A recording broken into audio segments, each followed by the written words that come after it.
সন্তানদেরকে আপনারা রেখে একা একা নিজেদের চিন্তা করেন না, সমাজ বদলের শপথ গ্রহণ করুন, সমাজকে পরিবর্তন করবার শপথ গ্রহণ করুন।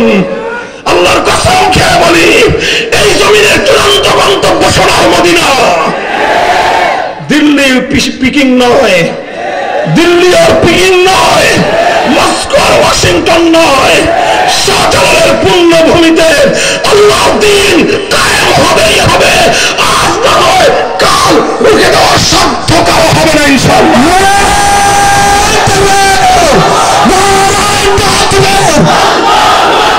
শাহজালালের হাতিয়ার, শাহজালালের তলোয়ার, যতটুকু বারবার দিন ঢাকা, দিন ঢাকা,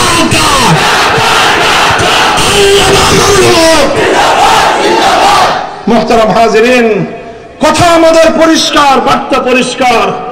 আমি ছিলাম আল্লাহর নবীর ঐতিহাসিক মক্কা বিজয় পরবর্তী জাতির উদ্দেশ্যে প্রদত্ত ভাষণে আমার নবী বললেন কি, যে বৈষম্য মামুলি কোনো অপরাধ নয়, বেইনসাফি সাধারণ কোনো অপরাধ নয়।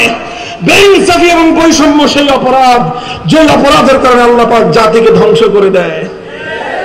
পাকিস্তান নামক রাষ্ট্র, পাকিস্তান নামক রাষ্ট্র আধুনিক বিশ্ব ব্যবস্থার একমাত্র রাষ্ট্র যেটা গড়ে উঠেছিল ইসলামের নামে, একমাত্র রাষ্ট্র বর্তমান বিশ্ব ব্যবস্থায় যার গোড়াপত্তন হয়েছিল আল্লাহর কোরআনের শাসন কায়েম করার স্লোগান দিয়ে।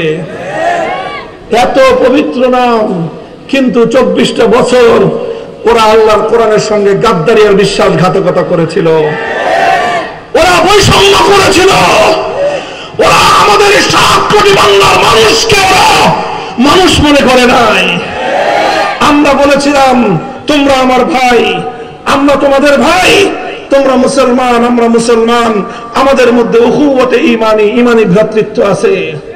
ওরা বলতে চাইল যে না, তোরা নিচু জাত বাঙালি জাত, আমরা উঁচু জাত, আমরা হলাম খান পাঠানের জাত, সুতরাং তোরা আমাদের ভাই না, আমরা তোমাদের প্রভু, তোমরা আমাদের গোলাম। আমরা বলেছিলাম আসমানের নিচে বন্ধ থাকতে পারে প্রভু নাই, আমাদের দিকে প্রভুত্বের চোখ তুলে তাকিয়ে তাকাবে, চোখ উপরে আমরা।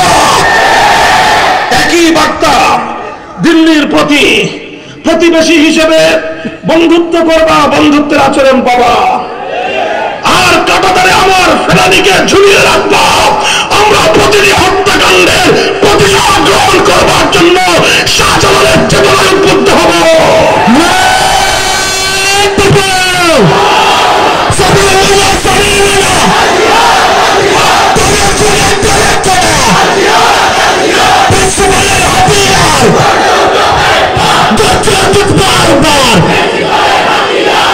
মুহতারাম হাজিরিন, ওরা মনে করেছে কৃতদাসীকে আমার কাঁধের উপর বসিয়ে 15 বছর আমার অধিকার হরণ করেছে, আমাদেরকে দবায় রাখবার চেষ্টা করেছে।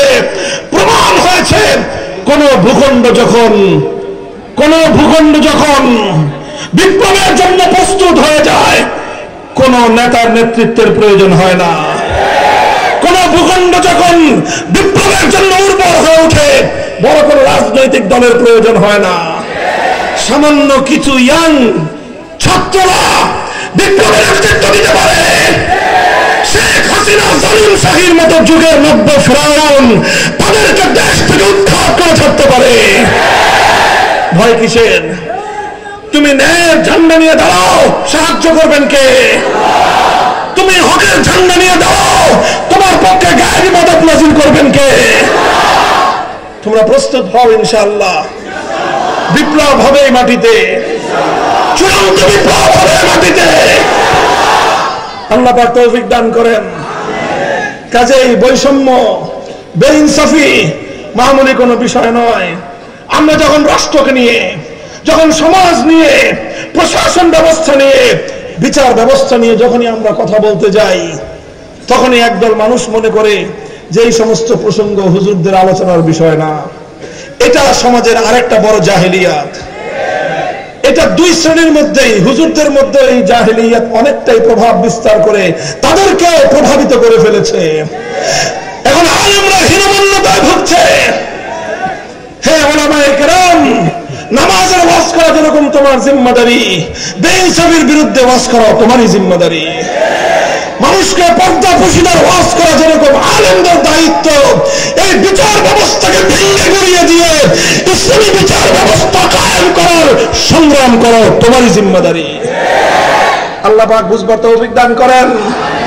ঘরে ঘরে প্রিন্সিপাল হাবিবুর রহমান পয়দা করে দেন আল্লাহ পাক। ইনশাআল্লাহ আমরা জেগে আছি। কথা বলা ঠিক না ঠিক? বিপ্লব আসবে কি আসবে না? ইনশাআল্লাহ আসবে।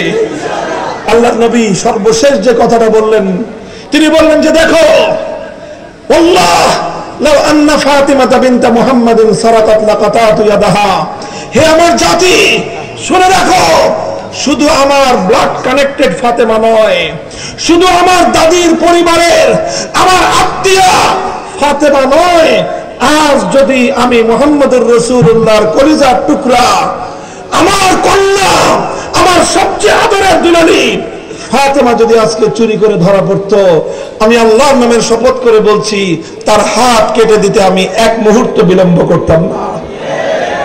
ইনসাফ এটাকেই বলে। ইনসাফ শুধু আরেকজনের পোলার উপর দিয়ে বিচার করার নাম ইনসাফ নয়। ইনসাফ হলো নিজের ছেলে অন্যায় করলে সর্বপ্রথম তার বিরুদ্ধে ইনসাফ কায়েম করা। আমার নবী ইনসাফ শুরু করেছিলেন নিজের ঘর থেকে। আমার নবী ইনসাফ শুরু করেছিলেন নিজের পরিবার থেকে।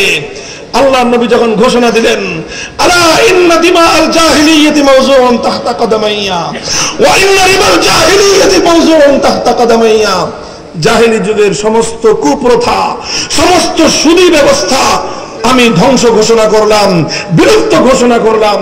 ওয়া ইন্না আউওয়ালা রিবান আদাহু রিবাল আব্বাস ইবনে আব্দুল মুত্তালিব, সর্বপ্রথম যার সুদ আমি মওকুফ ঘোষণা করলাম সেটা হলো আমার আপন চাচা